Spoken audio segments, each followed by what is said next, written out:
Little Guyana's Korean grocers have been part of the neighborhood economy for more than 2 decades.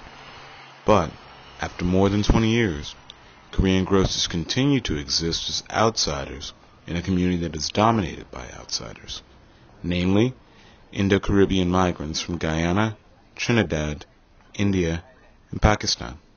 When they don't know you, difficult is like when they don't know you, it's very hard for you to penetrate with them.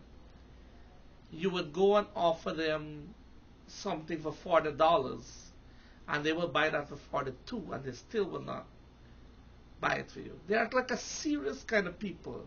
Korean grocers who came to areas such as Little Guyana in the 1980s were thrust into uncertain territory.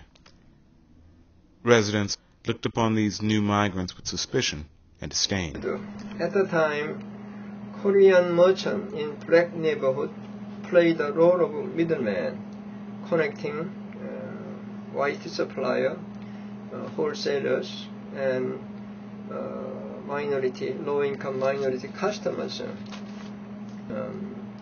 Maybe large white supplier may exploit, but middleman merchant distribute in minority neighborhood, they become easy target.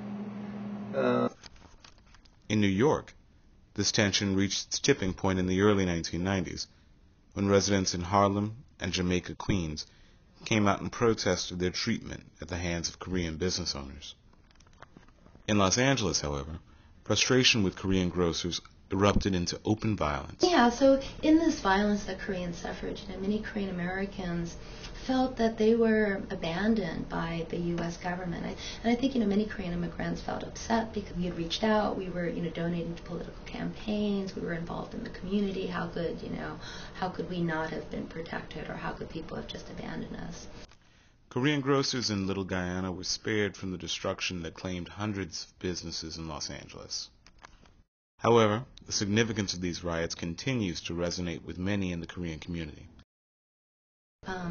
There's a lot of evidence that, for Korean Americans, what happened in 1992 was a very important moment in Korean American identity, and continues to be. You just look at all the the books that study the event. But I think, the significance of Saigu for Korean Americans,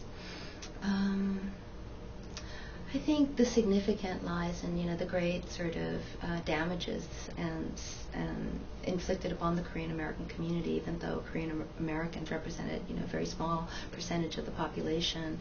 They suffered, a great majority of the damage. Liberty Avenue's Korean grocers are competing with a multitude of issues, including a recession and the encroachment of new retailers in Southeast Queens. But business is still lucrative on Liberty Avenue, and some, such as Michael Lee, who owns the Met Food Market in Little Guyana, are determined to stay. Well, everything, when you start, is always difficult. As you, establish yourself, and I guess it's easier and easier. Yeah, I guess, everybody's suffering right now. Mm-hmm. Yes. Okay. We plan to maintain the business. All right.